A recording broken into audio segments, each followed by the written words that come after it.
Hello mga kasibig, usapang bakal naman tayo ngayon o reinforcing bar o rebar. So ang rebar, inilalagay yan sa konkreto upang palakasin ang tension nito o ang tensile strength. Sa madaling salita, pinalalakas nito ang konkreto upang kayanin nito ang mga load na ilalagay natin sa kanya. Bakit? No?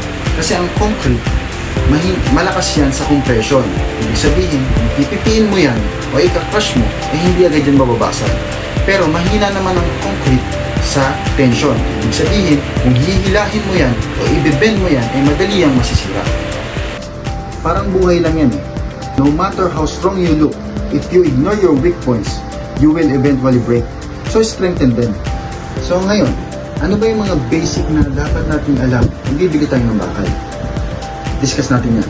Meron tayong iba't ibang material sa bakal. Una is carbon steel bar. Meron din tayong welded wire mesh, meron din tayong stainless steel bar, epoxy coated rebar, galvanized steel bar, at iba pa. Pero magpo-focus muna tayo ngayon sa carbon steel bar dahil ito yung pinakakaraniwan sa construction. Matibay na, affordable pa. Ang susunod natin is surface type. May dalawang uri ng surface type, no? Una, plain bar, makinis, mas kaunti ang bonding sa concrete, mas madalas ginagamit as dowel bars sa transverse joints ng kalsada. Meron din tayong deform bars.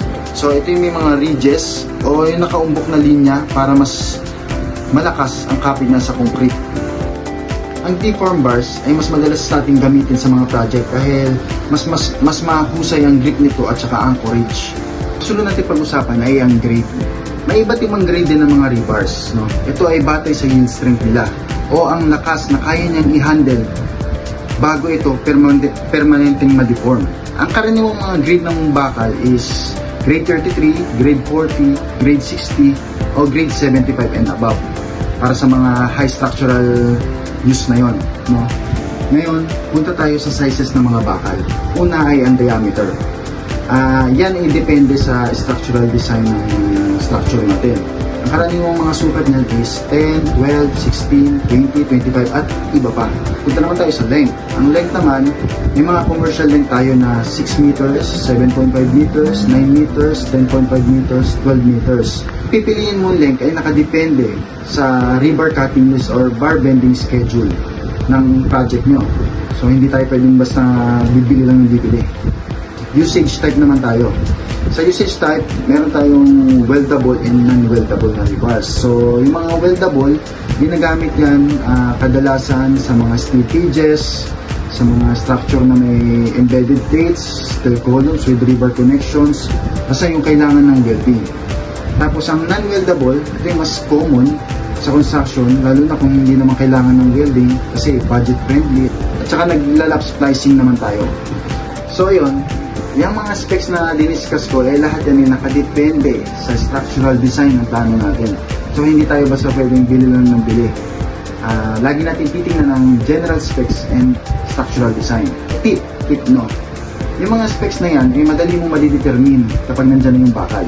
Kasi ang rebar natin, may markings yan na nakalagay doon. Kailangan, alam mong basahin yung mga markings na yan para malaman mo kung ano bang specs ng hawak ng bakal. Simulan natin dito sa sample natin. Yan, meron tayong US 36 for WNT. So ang US, yan yung kadalasang manufacturer's name or ano nila, parang wood. Tulad ng US, Universal Steel, Pag-asa meron din siya, Pag Steel Asia meron din. Yung 36, yan yung diameter ng rebar natin. Ang Philippines is naka-metric, 36 mm yan. Then ang 4 is the grade. So ang 4 is grade 60. And meron tayong 3 for grade 40 and etc. Yung W, of course, weldable. Tapos yung T natin is thermomechanical treated or quenched or tempered. Tandaan nyo mga kasibil, sa engineering, hindi lang plano ang binabasa, pati marking sa bakal may kwento. Isang tip pa mga kasibil, no, ay ang color coding ng bakal. Makikita ito sa dulo ng bakal. Merong red, yellow at green. So ang red is weldable, yellow is grade 40, green is grade 60. At meron pa yan, may orange pa yan. So hindi ko na muna i-discuss since basic lang muna tayo. So ayun, sana may natutunan kayo. Marami pa tayong pwedeng talakayin sa rebar tulad ng rebar testing, rebar bending schedule, cutting list, standard tulad ng mga PMS 49, installation standards, etc. Pero sa ngayon, basic muna bago hardcore. Kaya tandaan mga kasibil, hindi lang ito simpleng bakal.